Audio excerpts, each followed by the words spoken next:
we're up in Dayboro, which is north of Brisbane, about 15 or 20 minutes drive, lovely little country place, and we're going to go look at a garden that a fella's got going up here. We're kind of in a valley in Dayboro, for those of you that don't know the area, and it's hot, and got a lot of rain the last couple of days, but it looks kind of green behind me at the moment, I know, but it's actually been quite dry. Anyway, we're going to go look at this bloke's garden, and we'll see what he's got, and maybe pick up a few tips for you Brisbane gardeners. Set up, you got raised bed. Oh wow, look at this.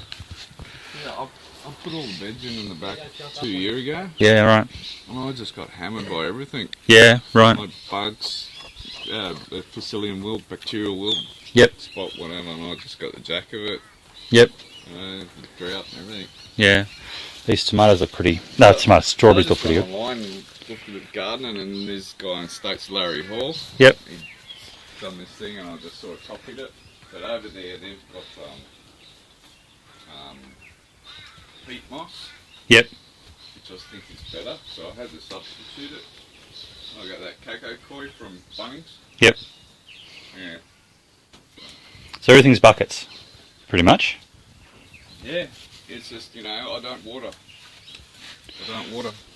Because you've got this system here. Yeah, it's just, what's the name? I need water. So hang on, so how's that attached to that? Oh, hang on. So what you do is, you know, hydroponic. Yeah. Just go get your little, you don't have to buy them, you can actually use socks or something. But you just go to hydroponics and get these net cups. Oh yeah, I know those. Yep. Yeah. So yeah, that's what's in the bottom of it. So that's how it works. Got it. I'll just put a net cup in. Yep. And if you're going to do that, I found out one problem. Yep. Took me a little while. It just wicks up when you make your mixture. Yep. I put down here in the cup, I put cocoa koi. Yep. Well, that's a coconut kind of. Yeah. Get in the brick. Yep. Yeah, I know it. Get in the brick, and that's it. That's your medium. I packed that in the bottom, and then I packed 1 inch on the bottom, because you find that your soil mix becomes like a bit boggy and stagnant down there. So when your plants get down there, so it just makes a little dip, and it makes a difference.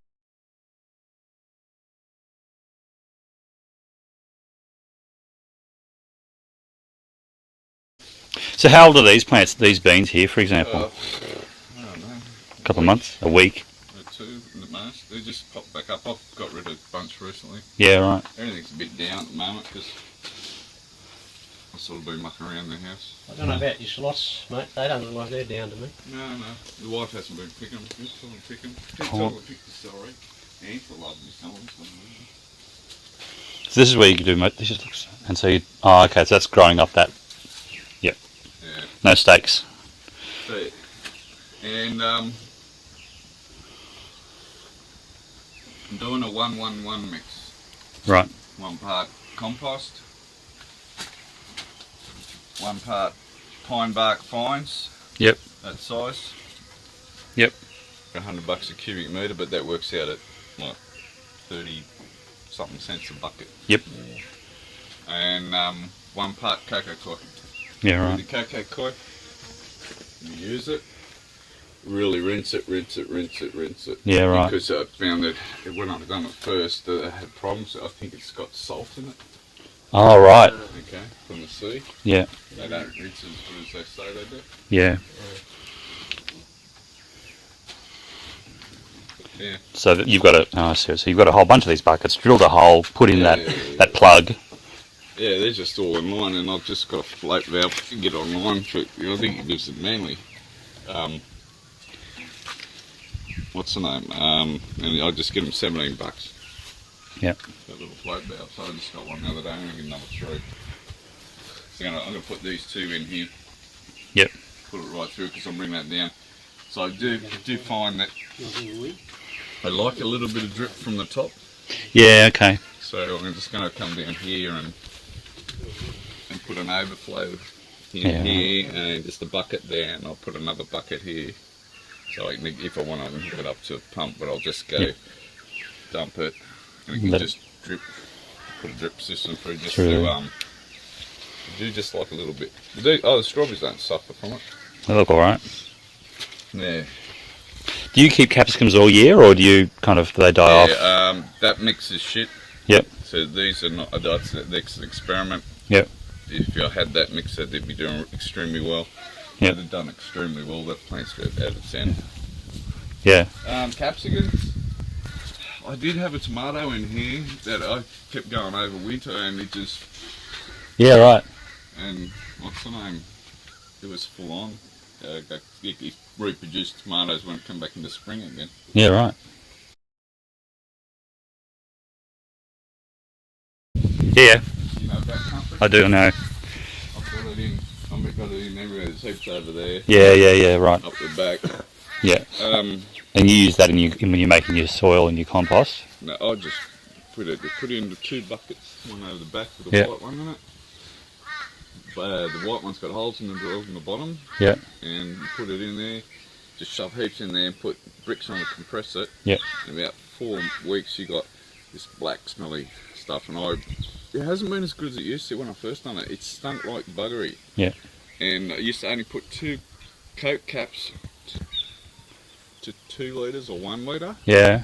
and you'd see the next day and next 2 days like a tomato plant or the pepper or any of them. They just go. It's like them going on steroids. It Yeah. just goes like this, and the trunks on them start going really big, and the leaves just get.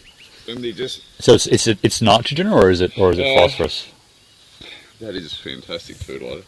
It is, I think, in its liquid form, 8% nitrogen, 2 something phosphorus, and 18% potassium. Yeah. Okay.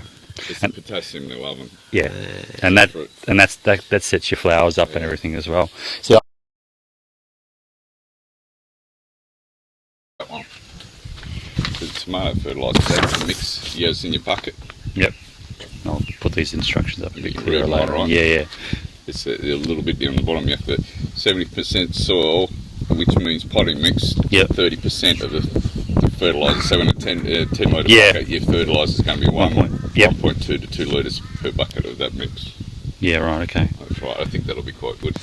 So that was Jeff's place. He's got some pretty cool ideas. I'll put the links up, hopefully all over the video as well, about moisture, about fertilizer and stuff like that. Big fan of comfrey. Big fan of trying to fix up his system so he can grow more within a limited space, which I thought was quite interesting. And he didn't have, he's got hydroponics going there, not aquaponics, but he's got just really thin amounts of it going, and he's growing everything there in buckets rather than in the soil, and getting really good results by the look of it as well up here. So yeah, it was interesting stuff. So what I'll do is I'll make sure those links are posted in a blog post, as well as some place that you can see some links around, and that'll be awesome. We might get off the road now. We're gonna head off. Thanks for watching.